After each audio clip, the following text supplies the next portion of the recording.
Hello दोस्तों, top study help channel में आपका स्वागत है। जैसा कि आप जानते हैं, हम बिहार डीएलएड की सीरीज 350 क्वेश्चंस की चला रहे हैं, जिसमें हम डेली आपको 50 क्वेश्चन कराते हैं। तो चलिए, 250 तक हमने इसके पिछले वीडियो में कर लिया था। आज हम 251 से स्टार्ट करते हैं। तो चलिए स्टार्ट करते हैं। क्वेश्चन नंबर 251, देखिए क्या कह रहा है। भारी जल का रासायनिक सूत्र क्या है जिसका उपयोग परमाणु रिएक्टर में मंदक के रूप में होता है? तो बताइए, भारी जल का सूत्र क्या होता है? तो भारी जल को हम लोग क्या कहते हैं? D2O कहते हैं। D2O ये आपका नॉर्मल जल होता है, H2O। ये H2O2 क्या होता है? Hydrogen peroxide. क्या होता है?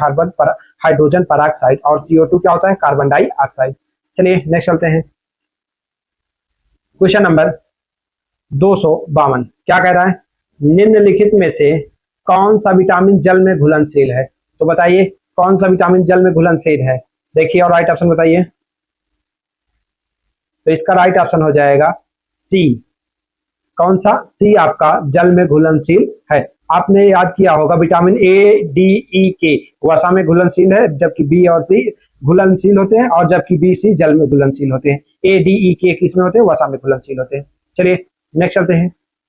आवृत्ति का मात्रक एसआई मात्रक क्या है? तो बताइए आवृत्ति का एसआई मात्रक क्या है। देखिए और राइट ऑप्शन बताइए। तो इसका जो आपका राइट ऑप्शन हो जाएगा वो भी आवृत्ति का मात्रक क्या हो जाएगा? हर्ट्ज हो जाएगा। चलिए नेक्स्ट चलते हैं। क्वेश्चन नंबर 254, किस अत्यधिक क्रियाशील धातु को सुरक्षित रखने के लिए मिट्टी के तेल मतलब कैरोसिन में डुबो कर रखा जाता है? तो बताइए कैरोसिन में किस धातु को डुबो के रखा जाता है? देखिए और राइट ऑप्शन बताइए। तो इसका राइट ऑप्शन हो जाएगा बी, सोडियम। अब सोडियम और पोटेशियम ऐसे धातु होते हैं जो बहुत नरम होते हैं। इन्हें नॉर्मली हम लोग क्या कहते हैं? चाकू से भी काटा जा सकता है, तो इसलिए इन्हें मिट्टी के तेल में रखा जाता है। चलिए क्वेश्चन नंबर 255, वायुमंडल की आर्द्रता मापने के लिए किस यंत्र का उपयोग किया जाता है? तो बताइए वायुमंडल की आर्द्रता मापने के लिए किस यंत्र का प्रयोग किया जाता है? 255 तो इसका राइट ऑप्शन हो जाएगा सी, हाइग्रोमीटर का प्रयोग करते हैं। चलिए नेक्स्ट चलते हैं। क्वेश्चन नंबर 256, ऑक्सीजन की परमाणु संयोजकता कितनी होती है? तो बताइए ऑक्सीजन की वैलेंसी कितनी होती है? 256। तो देखिए ऑक्सीजन का एटॉमिक नंबर कितना होता है? 8। अगर हम उसका इलेक्ट्रॉनिक कन्फिग्रेशन करते हैं तो 2 कामा कितना होगा? 6। लास्ट में इलेक्ट्रॉन कितने हैं? 6। इसको संयोजकता कितने में पूरा होती है? 8। तो 2 इलेक्ट्रॉन चाहिए इसको, तो 2 चाहिए, इसके माइनस के 2 इसकी क्या होगी? संयोजकता होगी। चलिए नेक्स्ट चलते हैं। क्वेश्चन नंबर 257 क्या कह रहा है? फूल का कौन सा भाग परिपक्व होकर फल में बदल जाता है? तो बताइए फूल का कौन सा भाग है जो परिपक्व होकर फल में बदल जाता है? 257। देखिए और राइट ऑप्शन बताइए। इसका जो राइट ऑप्शन हो जाएगा वो सी, अंडाशय जो है वो परिपक्व होकर फल में बदल जाता है, ओवरी। चलिए नेक्स्ट चलते हैं। हीरे का अपवर्तनांक लगभग कितना होता है? तो बताइए हीरे का अपवर्तनांक कितना होता है? देखिए राइट ऑप्शन बताइए। तो इसका जो राइट ऑप्शन हो जाएगा वो सी नंबर हो जाएगा, 2.42 होगा हीरे का अपवर्तनांक। चलिए नेक्स्ट चलते हैं। क्वेश्चन नंबर 259, रेबीज बीमारी मुख्य रूप से किसके काटने से होती है? तो बताइए रेबीज बीमारी किसके काटने से होती है? 259। इसका राइट ऑप्शन हो जाएगा बी, कुत्ते के काटने से आपका रेबीज बीमारी होती है। चलिए नेक्स्ट चलते हैं। 260, मानव शरीर की सबसे लंबी कोशिका कौन सी है? तो बताइए मानव शरीर की सबसे लंबी कोशिका कौन सी है? देखिए और राइट ऑप्शन बताइए। इसका राइट ऑप्शन हो जाएगा ए, न्यूरॉन। तंत्रिका कोशिका सबसे सबसे लंबी होती है। चलिए नेक्स्ट चलते हैं। क्वेश्चन नंबर 261 क्या कह रहा है? बेकिंग सोडा का रासायनिक नाम क्या है? तो बताइए बेकिंग सोडा का रासायनिक नाम क्या है? 261। तो इसका राइट ऑप्शन हो जाएगा बी, सोडियम बाइकार्बोनेट को ही हम लोग क्या कहते हैं? बेकिंग सोडा कहते हैं। थोड़ा सोल्यूशन देख लीजिए। बेकिंग सोडा या खाने वाले सोडा का रासायनिक नाम सोडियम बाइकार्बोनेट या NaHCO3 है। चलिए नेक्स्ट चलते हैं।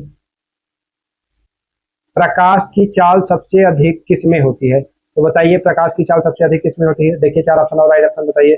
262। तो इसका राइट ऑप्शन हो जाएगा सी, निर्वात में प्रकाश की चाल सर्वाधिक होती है। चलिए नेक्स्ट चलते हैं। क्वेश्चन नंबर 263, शुद्ध जल का पीएच मान कितना होता है? तो बताइए शुद्ध जल का पीएच मान कितना होता है? इसका राइट ऑप्शन हो जाएगा बी। 7 में आपका क्या होता है, शुद्ध जल होता है, जो कि होता है, हमने बताया था करेक्ट। 7 क्या होता है, उदासीन, 7 से कम अम्लीय और 7 से अधिक क्षारीय। चलिए नेक्स्ट चलते हैं। हाँ, क्वेश्चन नंबर 264। विद्युत बल्ब में मुख्य रूप से कौन सी गैस भरी जाती है? तो बताइए विद्युत बल्ब में कौन सी गैस भरी जाती है? देखिए राइट ऑप्शन बताइए। इसका राइट ऑप्शन हो जाएगा बी। विद्युत बल्ब में आपकी आर्गन गैस भरी जाती है। 264 का बी राइट हो जाएगा। चलिए नेक्स्ट चलते हैं। Question number 265। निम्नलिखित में से कौन सा रोग जीवाणु के कारण होता है? तो बताइए जीवाणु के कारण कौन सा रोग होता है? 265 देखिए राइट ऑप्शन बताइए। तो इसका राइट ऑप्शन हो जाएगा क्षय रोग या टीबी जीवाणु के कारण होता है। चलिए नेक्स्ट चलते हैं। क्वेश्चन नंबर नेक्स्ट, भारत में मुगल साम्राज्य का संस्थापक कौन था? तो देखिए और बताइए मुगल साम्राज्य का संस्थापक कौन था भारत में? तो ये तो पता है कि पानीपत के प्रथम युद्ध में ही 1526 में बाबर ने इब्राहिम लोदी को हराया था, तो बाबर इसका राइट ऑप्शन हो जाएगा। चलिए नेक्स्ट चलिए। भारतीय संविधान का अनुच्छेद 324 किस संस्था से संबंधित है? तो बताइए 324 किस संस्था से संबंधित है? 267। तो इसका राइट ऑप्शन हो जाएगा बी। इलेक्शन कमीशन से, चुनाव आयोग से संबंधित है। चलिए नेक्स्ट चलते हैं। Question number 268। 2011 की जनगणना के अनुसार भारत के किस राज्य की साक्षरता दर सबसे कम है? तो बताइए सबसे कम साक्षर दर कौन सा है? 268। इसका राइट ऑप्शन हो जाएगा सी। अपना बिहार क्या है, सबसे कम साक्षर है। चलिए क्वेश्चन नंबर 269 क्या कह रहा है? भारत का लौह पुरुष किसे कहा जाता है? तो बताइए लौह पुरुष किसे कहते हैं भारत का? तो सरदार वल्लभ भाई पटेल को भारत का लौह पुरुष कहा जाता है। चलिए क्वेश्चन नंबर 270। कर्क रेखा भारत के कितने राज्यों से होकर गुजरती है? बताइए कर्क रेखा कितने राज्यों से होकर गुजरती है? तो इसका राइट ऑप्शन हो जाएगा सी। 8 राज्यों से होकर भारत की कर्क रेखा गुजरती है। 271। अर्थशास्त्र का जनक किसे माना जाता है? तो बताइए अर्थशास्त्र का जनक किसे माना जाता है? 271। तो इसका राइट ऑप्शन हो जाएगा बी। एडम स्मिथ को अर्थशास्त्र का जनक माना जाता है। चलिए नेक्स्ट चलते हैं। Question number 272। फ्रांस की राजधानी पेरिस किस नदी के किनारे स्थित है? तो बताइए पेरिस किस नदी के किनारे स्थित है? तो इसका राइट ऑप्शन हो जाएगा बी। 3 नदी के किनारे आपकी क्या है, पेरिस स्थित है। Question number 273। भारत द्वारा प्रक्षेपित प्रथम कृत्रिम उपग्रह फर्स्ट सैटेलाइट का क्या नाम था? तो बताइए भारत का प्रक्षेपित प्रथम उपग्रह फर्स्ट सैटेलाइट का क्या नाम था? देखिए राइट ऑप्शन बताइए। 273। इसका राइट ऑप्शन हो जाएगा सी। आर्यभट्ट नाम था। चलिए नेक्स्ट क्वेश्चन 274। भारत की सबसे ऊंची पर्वत चोटी कौन सी है? तो बताइए सबसे ऊंची पर्वत चोटी कौन सी है? तो K2 है, गाडविन आस्टिन K2 सबसे ऊंची लंबी चोटी है। ये भारत की सबसे ऊंची लंबी चोटी है जो कि वर्तमान में पीओके में है। पूर्णतः भारत में सबसे ऊंची चोटी कौन सी है? कंचनजंगा, जो कि सिक्किम में है।